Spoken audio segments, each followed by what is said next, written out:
আমার বন্ধুগণ, আমার বাবারা, আমার বন্ধুগণ, আমার যুবক ভাইরা, গভীর মনোযোগ করে কথাগুলো শুনবেন। বন্ধু, আল্লাহ রসুলকে ভালোবাসতে হবে কলিজা দিয়ে, মন দিয়ে, অন্তর দিয়ে রে ভাইজান।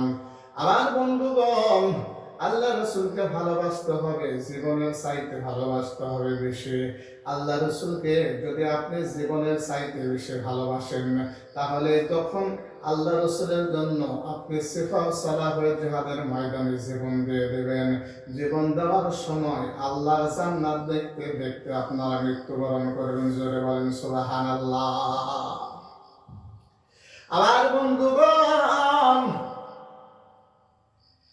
আল্লাহ রাস্তায় রসুলের সৈনিক হইয়া যারাই জীবন দিয়েছিল বন্ধু, যারাই আল্লাহ রসুলের শাহাদাত, আল্লাহ রসুলের কাফেলার সাথে হইয়া যারা জীবন দিয়েছেন, প্রত্যেক সাহাবী আল্লাহ রসুলের কথা শুনে যারাই জীবন দিয়েছেন, ভালোবেসে যারাই জীবন দিয়েছেন, শাহাদাত যারাই বরণ করেছেন, তারা জান্নাত দেখে দেখে তারা শাহাদাত বরণ করেছেন। জোরে বলেন সুবহানাল্লাহ। আমার বন্ধুগণ, আল্লাহ রাসূলের সাহাবী উহুদের ময়দানে একটা সাহাবীর ঘটনা শুনাই দে।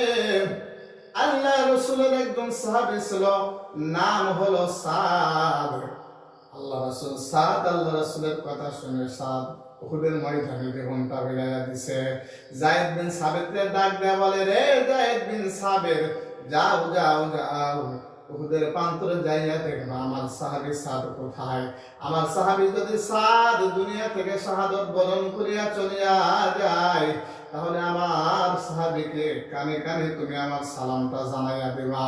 আর যদি জীবিত বরণ থাকে, জীবিত অবস্থায় থাকে, আমার বন্ধুগণ, জীবিত অবস্থায় যদি সাদকে উহুদের প্রান্তরে পাও, তাহলে শুধুমাত্র সালাম দেবা না, সালামের সাথে সাথে একটা প্রশ্ন করবা। সেই প্রশ্নটা হলো, মৃত্যুর আগে স্যার, মৃত্যুর আগে তুমি কি দেখতেছ? এই কথাটা আল্লাহ রাসূল দেখাইছে।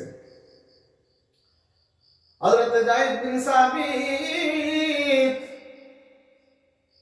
উহুদের প্রান্তরে রওনা করেছেন। মুসলমান বন্ধু, উহুদের প্রান্তরে যাইয়া হযরত সাদকে খোঁজা শুরু করেছেন। রাসূলের সাহাবী সাদকে খুঁজে পাওয়া যায় না।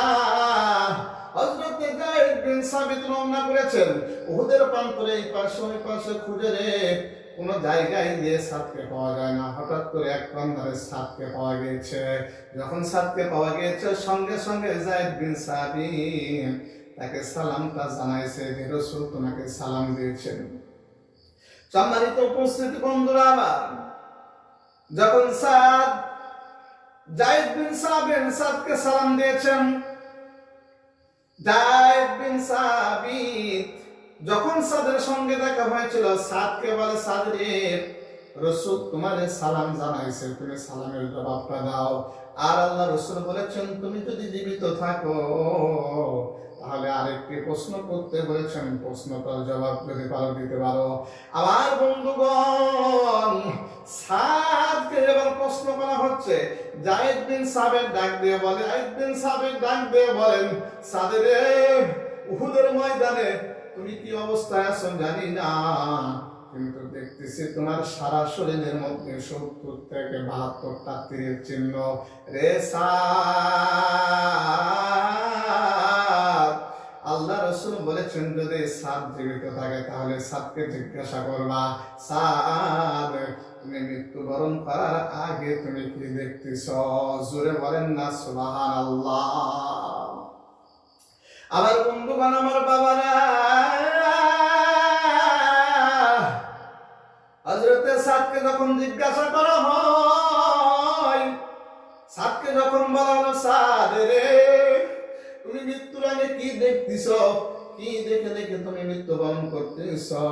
এবার সাদকে জিজ্ঞাসা করার পর সাদ বলতেছে, ভাইজান, ভাই যায়েদ বিন সাবিত, আল্লাহ রাসূল যেহেতু প্রশ্ন করেছেন সেহেতু প্রশ্নের উত্তরটা দিতেছে।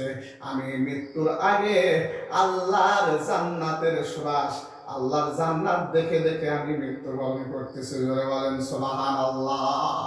সম্মানিত ভাইরা আমার, যদি আল্লাহ রাস্তায় কেউ জীবন দেয়, রসুলকে ভালোবাসে, রসুলের ডাকে যদি কেউ শাহাদাত বরণ করে, ওই ব্যক্তি শুধুমাত্র দুনিয়াতে নয়, মৃত্যুবরণ করার সময় আল্লাহর জান্নাত দেখে দেখে মৃত্যুবরণ করবে। জোরে বলা যাবে কি সুবহানাল্লাহ।